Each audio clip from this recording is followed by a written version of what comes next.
Guys, welcome to my channel. আশা করি তুমি ভালো আছো, আমিও ভালো আছি। তো এই যে দেখছো, লক্ষ্মী মন্দির আমাদের বিজনিতে একটা নতুন তৈরি হচ্ছে। তারপরে যে মাকে নিয়ে চলে গিয়েছিলাম এক্সরে করাতে, মানে প্রাইভেটে। তো আমার এক মামা বলেছে যে প্লাস্টারের উপর দিয়ে নাকি এক্সরে করানো যায়, এই কথাটা আমি জানতাম না। তো ওই যে এক্সাম দিতে গিয়েছিলাম মামাদের বাড়িতে বাসুগাঁও, ওই মামা বলেছে। তো তারপরে যে দেখো, মাকে এক্সরে করানো হচ্ছে এখানে। তো এক্সরে হয়ে গেছে, মেশিন দিয়ে যে কাজগুলো করে সেটা হয়ে গেছে। এবার আমরা হচ্ছে রিপোর্টটার জন্য ওয়েট করছিলাম। তো রিপোর্ট নিয়ে সোজা চলে এসেছি বাজারে। বাজার থেকে মায়ের হাত ভাঙার পর কত কিছু দরকার ছিল টুকিটাকি, এইসব দেখো, এই যে সাদা জিনিসগুলো। তো ক্লিপ, গার্ডার এসব ছিল না, তো এগুলো নেওয়া হয়নি। তো এই যে দেখো, তারপর ঘরে চলে এসেছি।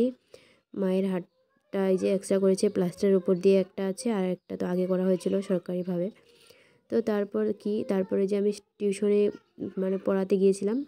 তো ওখানে থেকে বেরিয়ে যে দোকান থেকে কিছু নিচ্ছি ঘরের জন্য। তো যে চাপাতিটা নিয়ে নিয়েছি।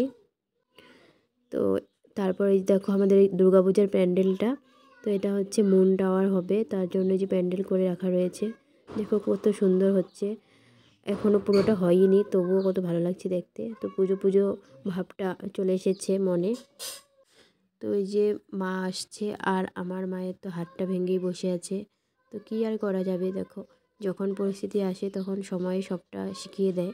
তো আমার সাথেও এরকমটাই হচ্ছে, কারণ আমি কোনো কাজ ভালোভাবে করতেই পারতাম না আগে। রান্নাবাড়ি বলো বা কোনো অন্য কিছু কাজ, আমি শুধু ঘরের পুজো দেওয়া, কাপড় গোছানো বা কাপড় ধোয়া এইসব কাজই পারতাম। তো রান্নাবান্না কিছুই পারতাম না। গরু বাছুরে তো যেতামই না, তোমরা জানোই আগের ভিডিওগুলো যারা যারা দেখেছো। তো এখন না, পরিস্থিতি সবটাই আমাকে শিখিয়ে দিচ্ছে ধীরে ধীরে। তো এটা আমার প্রথম না, এটা হচ্ছে সেকেন্ড বার মায়ের হাত মানে ভাঙা হয়েছে। এর আগেও মায়ের একটা অসুখ হয়েছিল। তো আমাকে ভগবান এরকম পরীক্ষা নিয়েই থাকে। তো আমি এটা নিয়ে দুবার পরীক্ষা দিচ্ছি, মানে জীবনের পরীক্ষা যেটা বলে, তো ভগবানের কাছে। তো বোন সবসময় বলে আমাকে নাকি মা বেশি ভালোবাসে। তো এবার হচ্ছে গিয়ে ভগবান এটাই পরীক্ষা নিচ্ছে যে মাকে কে বেশি ভালোবাসে। তো তার জন্যই হচ্ছে এরকম হয়তো হয়েছে। কিন্তু ভগবান যা করে কিছু না কিছু কারণ নিয়ে করে, সেটাই সত্যি কথা। তো মায়ের হাত ভেঙেছে, ভেবেছি কিছুই আমি করতে পারবো না, কীভাবে চলবে, কি করে মানে দিনগুলো পার করব। তো যাই হোক, আজকে হচ্ছে গিয়ে 8-9 দিন হয়ে গিয়েছে। তো দিন পার হয়ে যাচ্ছে যেভাবেই হোক, কষ্টে দুঃখে। তো এই যে সমস্ত কাজকর্ম সেরে মাঠে এই যে গরুগুলোকে খুঁটি গেড়ে দিয়ে তারপরে যে মাকে প্লাস্টার খোলানোর জন্য নিয়ে যাচ্ছিলাম। কিন্তু এখনও তো 19 দিন হয়েছে মাত্র। তো মা অস্থির হয়ে উঠেছিল, কিন্তু ডাক্তার না করে দিল যে প্লাস্টার এখন খোলা যাবে না। মা ভাবছিল যে দুর্গাপূজার সামনে করে, তার জন্য। তারপরে যে এটা হচ্ছে সন্ধেবেলার ভিডিও। তোমরা জানো আমি প্রত্যেক দিন একসাথে ভিডিও করতে পারি না, তো একটু একটু করে মানে স্টার্ট করি, তো একটু বন্ধ করে দিই, এরকম করে করি আমি। যাই হোক, তো ওই যে একটা বার্থডে ছিল একটি ভাইয়ের। তো ওই যে কাকিমণি বলে গেছিলো যেতেই হবে, না গেলে নাকি অনেক খারাপ পাবে। তার জন্য যে মানে এত কাজকর্ম সেরেও তো গেলাম আর কি। তো এই যে বার্থডেতে খেতে বসে পড়েছি প্রথমেই আমি, কারণ দেরি হয়ে যাবে, ঘরে গিয়ে আমার আরও কাজ রয়েছে। তো বাজারের সবজিও কাটতে হবে তার জন্য। তো এই দেখো, আমি ঘুগনি আর এই যে পুরি খাচ্ছি এখন। ওকে একটা প্রথমেই খাওয়া হয়ে গেছিলো। তারপর একটা সবজি ছিল নিরামিষ। তো আজকে শনিবার ছিল, তার জন্য নাকি নিরামিষ ছিল। আর এই যে পায়েস। তো যাই হোক, ভালোই লেগেছে খাওয়া দাওয়া। তারপরে ঘরে এসে দেখি আমার বাবা, দেখো মায়ের অভাবটা একটু বাবাও পূরণ করছে, যে বাবা যে সবজিগুলো কেটে নিচ্ছে ঘরের। আর এটা হচ্ছে তার পরদিনকার ভিডিও। তো ওই যে আমাদের ঘরে যে ভাড়া থাকতো আগে, তো ওরা এখন বাড়ি করেছে। তো ওই যে মাকে দেখতে এসেছিলো এখানে, একটু হসপিটালে এসেছিলো, তো ওখান থেকে মাকে দেখতে এসেছে। তারপর হচ্ছে আমি যে বিকালবেলা বান্ধবী, আমি আর বোন তিনজনায় মিলে একটু বাজারে গেলাম। যেহেতু মায়ের শরীর ভালো না, মা তো যেতে পারবে না। তো মা বারবার করে বলছিল, তো ওরা গিয়ে বাজার থেকে কিছু নিয়ে আয়, কাপড়, পূজা এসে গেছে। তো এই যে বোনকে নিয়ে একটু গিয়েছিলাম। তারপরে যে পূজার প্যান্ডেল দেখতে পাচ্ছ। তো আসার পথে এই প্যান্ডেলটা একটু তোমাদের সাথে শেয়ার করে দিলাম। রাস্তায় এই প্যান্ডেলটা হয়েছিল স্বপ্নের পরই। তো তারপর ছিল মঙ্গলচণ্ডী পূজা, পুজোর আগের দিনকার, এটা ষষ্ঠীর আগের হবে। তো ওই যে প্রসাদ খেতে গিয়েছিলাম, নেমন্তন্ন ছিল। তারপর প্রসাদ টসাদ খেয়ে ঘরে চলে এসেছিলাম। আর এই দেখো আমাদের এখানে মুন টাওয়ার তৈরি। তো এই লাইটিং সব কিছুই সুন্দর করে হচ্ছে। তো এটাও তোমাদের সাথে একটু শেয়ার করলাম। তারপরে যে একটু ঘরে রান্না করে নিলাম আমি, লাউ পাতা দিয়ে, শাক দিয়ে। তারপরে যে লাউয়ের ডুবোগুলো দিয়ে একটা তরকারি করব, করে বাবার জন্য ভাত নিয়ে এবার যাব। তো রান্না আমার কমপ্লিট, দেখো ভাত হয়ে গেছে এখানে। এবার লাউ ডোকাগুলো দিয়ে নিরামিষ তরকারি বানাবো। তারপরে যে চলে গিয়েছিলাম আবার একটু মার্কেটে। পুজো বলে কথা, একদিনে তো সব কিছু শেষই হয় না কেনাকাটা। তো ওই যে মাকে নিয়ে চলে এসেছিলাম। তো মায়ের জন্য আজকে শাড়ি কেনা হলো, আর হচ্ছে গিয়ে বাবার জন্য একটা শার্ট নিয়েছি। তো এইসব কেনাকাটা হয়ে গিয়েছে। আর এখান থেকে দেখো যে বাবার জন্য আমি শার্ট কিনেছি এই দোকানটা থেকে। তো এখানে আমি পারমিশন নিয়ে নিয়েছিলাম যে ভিডিও করা যাবে কি না। তো দাদাভাইটা বললো হ্যাঁ করা যাবে। তো তারপরে যে এটাও পুজো প্যান্ডেল আসার পথে, মানে স্বপ্নের পরি যে তোমাদের দেখিয়েছিলাম, ওই প্যান্ডেলের ভিতরে যে মায়ের মূর্তি রাখা রয়েছে। তো ভিতরের এই যে প্যান্ডেলটা এরকম। তারপর দেখো সন্ধ্যা হয়ে গিয়েছিল, তো পার্লারের কাজ আমাদের কিছুই হয়নি, মানে থ্রেডিং করব। তো বসে রয়েছি, ওয়েট করছি কখন হবে। সবাই মানে অনেক ভিড় ছিল। তো বান্ধবী, আমি আর বোন তিনজনে মিলে ওয়েট করছিলাম। ও না, বোন ঘরে চলে গিয়েছিল মায়ের সাথে, আর আমি আর আমার বান্ধবী বসে ওয়েট করেছিলাম কখন থ্রেডিং করতে পারবো। তো এই যে দিদিভাইটা অনেক ভালো। তো ও আমাকে প্রথমে এই যে ভিড়ের মধ্যেও বলল যে হ্যাঁ তোমারটা আগেই করে দিচ্ছি। তো এই যে দিদিভাইটা করে দিচ্ছে। তো দেখো থ্রেডিংটা করার পর আমি হচ্ছে ঘরে চলে যাব। ঘরে গিয়েও তো অনেক কাজকর্ম রয়েছে, সেটাও করতে হবে। তো এর জন্য প্রথমেই বসে পড়েছি থ্রেডিং করতে। তো আমি আর আমার বান্ধবী মিলে দুজনের থ্রেডিংটা আগে করে দিতে বলেছি। আর চুলের গোড়াগুলোর অবস্থা তো একেবারেই নেই, দেখতেই পারছো তোমরা। আমার চুলগুলো অনেক খারাপ হয়ে গেছে, আগেও খারাপ ছিল, আর এখন তো যত্নই করতে পারছি না। কতদিন ধরে মায়ের যত্ন করছি, কারণ আমার চুলের থেকেও আমার মায়ের যত্ন করাটা অনেক জরুরি। কারণ মাকে আমি কোনোভাবেই কোনো কিছুতেই কষ্ট পেতে দেখতে পারি না, তার জন্য। তো এই থ্রেডিং করা বলো, পুজোর কাপড় চোপড় কিছুই হতো না যদি আমার মা না থাকতো। তার জন্য আমি মাকে কখনো কষ্ট পেতে দেখতেই পারি না। তো যাই হয়ে যাক, তো তবুও পুজো বলে কথা, তো মা বারবার বলছিল যে সাজগুজু না করলে মায়ের মনটাও নাকি খারাপ লাগবে। তো এর জন্য মায়ের মন রাখতে আর নিজেও একটু সাজতে চলে গিয়েছিলাম পার্লারে। তো তারপরে যে থ্রেডিং করে ঘরে ফেরার পথে দেখো আমাদের প্যান্ডেলে কত লোক এসেছে, ভিড়। তো ঘরে চলে এসেছি, এটা হচ্ছে তার পরের দিনকার ভিডিও। তো ওই যে জেঠিকে বলেছিলাম যে আমাকে একটু নাড়ুমোয়াগুলো বানাতে সাহায্য করতে। তো ওই জেঠি আমাকে আর বানাতে দেয়নি, নিজেই সবটা বানিয়ে নিয়েছে। তো যাই হোক, শিখে নিলাম নাড়ুমোয়া কীভাবে বানায়। এটা হচ্ছে আমাদের ভাস্তি, মানে ছোটো ভাস্তি। তো ওকে একটু মেহেন্দি পরিয়ে দিচ্ছে বোন, ওটাও তোমাদের সাথে শেয়ার করে দিলাম। তারপরের দিন সকালের ভিডিও, এটা হচ্ছে অষ্টমী পুজোর দিনকার ভিডিও। তো অঞ্জলি দিতে চলে গিয়েছিলাম। তো মা প্রত্যেকবার মাই যায় অঞ্জলি দিতে, মা যেহেতু যেতে পারবে না। আর দেখো এত সকালবেলায় এত ভিড়ে অঞ্জলিটা সেরে বাড়িতে চলে এসেছি। এত লোক হয়েছে কি বলবো তোমাদেরকে, বলার যে ভাষাই নেই, এত ভিড় হবে আমি ভাবতেই পারিনি। আমি ভেবেছিলাম এত সকালে অঞ্জলি যে ভিড় হবে না, হালকা থাকবে, মাকেও সাথে করে নিয়ে যেতে পারতাম। কিন্তু এখন দেখছি না, মা না যাওয়াটাই ঠিক হয়েছে। আর যেহেতু মায়ের হাতে প্লাস্টার করা, মা তো অঞ্জলি দেবে না, তার জন্য আর যাওয়া হয়নি। তো এবার ঘরে চলে এসেছি। তারপরে যে দেখো বিকালে মাকে নিয়ে ঘুরতে বেরিয়েছি। তো এখানে বোন, আমি, আমার মা, পাশের বাড়ির জেঠিমা, আরও দিদা রয়েছে একজন, অনেকে মিলেই সবাই মিলে ভাস্তি ভাস্তা সবাই মিলে বিকাল করে, হালকা ছিল, ভিড় ছিল না। তো ওই যে পুজো মণ্ডপে বেরিয়েছি, তো দুটো প্রতিমা দেখা হলো। আর দেখো এই যে প্রসাদও পেয়ে গিয়েছি। তো এই যে মা, জেঠি আর দিদা, এই যে তিনজনে এরা ঠাকুরকে প্রণাম করছে। আর আমি এই যে প্যান্ডেলগুলো সুন্দর করে ভিডিও করছিলাম। তো এই যে একটা প্রতিমা দেখতে এসেছি, মোট তিনটা প্রতিমা দেখা হয়েছিল আমাদের। তো এই ভিড়ের জন্য আর মায়ের হাতে প্লাস্টার, মা না অনেকটা লজ্জাও পাচ্ছিলো, আর মায়ের মনটা খুবই খারাপ ছিল যে এই পুজোতে মায়ের এরকমটা হলো। মার মনে একটা ভাবনা ছিল, তার জন্য আমি এই ভাবনাটা দূর করতে মাকে নিয়ে গিয়েছি। যে এরকম কোনো কিছু না, মানুষের কখন কি হয় কেউ বলতে পারে না, সবটাই ভগবানের ইচ্ছে। তো তোমার যদি এর থেকে বড় কিছু হয়ে যেত তখন তুমি কি করতে? তার জন্য আমি বলেছি যে সব কিছু না, তো তোমাকে যেতেই হবে। এই দেখো এই রাত্রে এই ভিড়েও মাকে নিয়ে আমি বেরিয়ে পড়েছি, এবং পাপাও সাথে আছে, বোন আছে।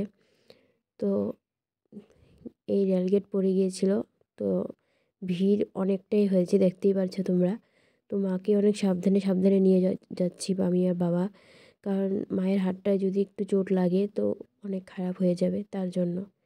তবুও আমার না একা ঘুরতে যেতে এবার একদমই ইচ্ছে ছিল না। তার জন্য মাকে বলেছি, মা তুমিও চলো, আমি না হয় একটু হালকা ভেতরে যে ঠাকুর মূর্তিগুলো আছে যেখানে ভিড় হয় না সেখানেই যাব, যেখানে নাকি প্রচণ্ড ভিড় প্যান্ডেলে, সেই জায়গায় নাই যাব, তোমার সাথে যাব তবুও। তার জন্য মাও বলল হ্যাঁ ঠিক আছে চল। তো ওই যে চলে এসেছি। এই দেখো এই একটা প্যান্ডেল, তো এটা নাকি লন্ডন ব্রিজ ছিল। তো যাই হোক, এই পুজোর ব্লগটা আমার মানে ভয়েস দিতে এত দেরি হয়েছে, কি বলবো, যে অনেকটাই লং ভিডিও হয়ে গিয়েছিল।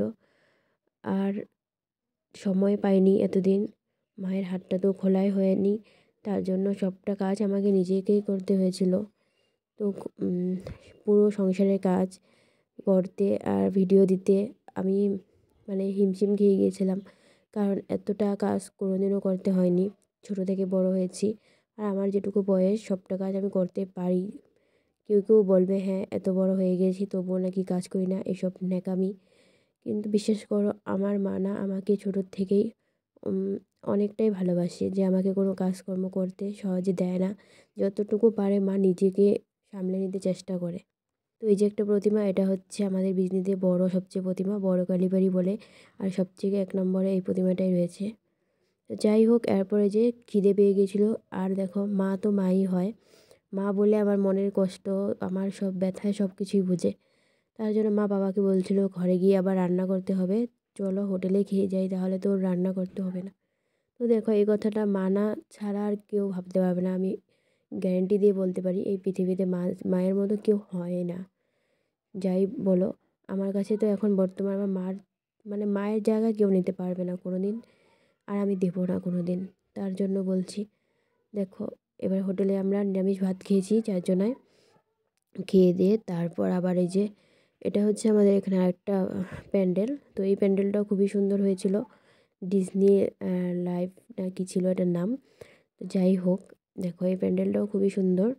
তো এই ভিড়ের মধ্যেও এই প্যান্ডেলটা দেখার জন্য গিয়েছিলাম, মাকে একটু সাবধানে নিয়ে গিয়েছি। আর এই যে দেখো, এই যে এখানে সবাই ফটো উঠছিল, তো 50 রুপি করে দিচ্ছিল, সেলফি স্টিক ছিল, তো ওটাতে আমরা ফটো উঠিনি, এমনি ভিডিও করে নিয়েছি। আর এই যে দুর্গা মায়ের প্রতিমা, মেন হচ্ছে প্রতিমা দেখতে খুব ভালো লাগে। আর প্যান্ডেলগুলো তো খুবই সুন্দর হয় এখন সব জায়গাতে আমাদের বিজনিতে। তো সবটা এবার দেখা হয়নি, কারণ মা হাঁটতে পারছিল না, আর টোটো করে যাব, সে টোটোও পাচ্ছিলাম না সেরকম। তো একটা প্যান্ডেল দেখার জন্য টোটো করে কি লাভ, তার জন্য হেঁটে হেঁটে চলে গিয়েছি। তো কয়েকটা প্যান্ডেল দেখে তারপরে যাবার ঘরে চলে এসেছি। তো ওই যে আমাদের এখানে মুন টাওয়ারের সামনেরটা দেখো, এত ভিড় রয়েছে, মনে হয় মানে মাকে নিয়ে দূরে যাওয়ার দরকারই ছিল না, এখানেই থাকলে ভালো হতো। এখানে এত ভিড় হয়েছে, তবুও নিজের জায়গায় তো দেখেই থাকি, বাইরেটাও একটু দেখতে ইচ্ছা করে, তার জন্য একটু আর নতুন কাপড় চোপড় পরে যদি বাইরে না বেরোই সেজে গুজে, তো কী লাভ, তার জন্যই গিয়েছিলাম। তো যাই হোক, পুজো ঘুরে বাড়িতে চলে এসেছি। পরের দিন আর রাত্রে ব্লগ করা হয়নি, তো এটা হচ্ছে পরের দিন সকালের ভিডিও। তো দেখতে পারছো বোন যে যাত্রা শুরু করে দিয়েছে, যাত্রার জন্য যা যা আয়োজন সব মা দেখিয়ে দিয়েছে, আর বোন যাত্রাটা করবে। আমি তো ঘরের অন্য কাজ করছিলাম, তো আমি করতে পারবো না, তার জন্য প্রত্যেকবার মা রান্নাবান্না করে, আমরা শুধু খাওয়া দাওয়া করি আর দশমীর জন্য বেরিয়ে পড়ি। তো এবার হচ্ছে মায়ের হাতটা ভালো নেই, তো আমি সমস্ত রান্নাবান্না করে খেয়ে দিয়ে মাকে খাইয়ে তারপরে যে বেরিয়ে পড়েছি দশমীতে যাব বলে, কারণ বোন যাচ্ছে, ও একা যাবে, তার জন্য আমিও যাব। তো এমনিতেও একটা দশমীতে যাওয়া হয় প্রত্যেকবার, তো এবারও যাব না সেটা কি আর হয়। তো যাই হোক, মাও বলছে হ্যাঁ যা, আমি থাকি ঘরে। তো যেহেতু মায়ের হাতটা একটু মানে ভালো হয়েছে বলতে পারি, জোড়া লেগেছে, তো যাই হোক। তো দেখো এই যে পুরো দশমীর ডান্স শুরু হয়ে গেছে সকলের। তো আমি তো কোনো ডান্স করছি না, এমনি ওদেরকে একটু ভিডিও করছি আর যাচ্ছি। আমার বোন রয়েছে যেহেতু এখানে, তো ও একা একা যাবে, আর তার জন্য যাওয়া। তো যাই হোক, এই দেখো কত সুন্দর করে সবাই মজা করছে, নাচছে। দশমীর যেটা মেন, এই যে আমার বোনও নাচছে দেখো ওইদিকে। তো যাই হোক, মা চলে যাবে, কিন্তু জানি না মা চলে যায় যখন, বাড়ির মেয়ে বিয়ে হয়ে যাওয়ার ভাবটা নাকি আসে মনে, আমার মা বলে থাকে। হ্যাঁ, সত্যি অনেক খারাপ লাগে যখন বিসর্জনটা হয়। কিন্তু তার আগে দেখো এত মানে দুর্গাপুজোর 4 দিনের যে এই দিনটা সবথেকে মানে মনে রাখার মতো দিন, যে এতটা ফুর্তি হয় আর এতটা সবাই মিলে আনন্দ, সবাই মিলে একসাথে নাচা সব কিছু। তো এর জন্য এই দিনটা অনেক মানে মনে রাখার মতো একটা দিন। তো এই যে সবাই একসাথে, মেয়ে এক সাইডে রয়েছে আর সামনের দিকে রয়েছে ছেলেরা। তো এক সাইডে সবাই মিলে নাচ করছে। আর এই সামনে গাড়ি রয়েছে, ওইখানে প্রতিমা রয়েছে, আগে প্রতিমা আছে আর আমরা পিছন দিয়ে যাচ্ছি।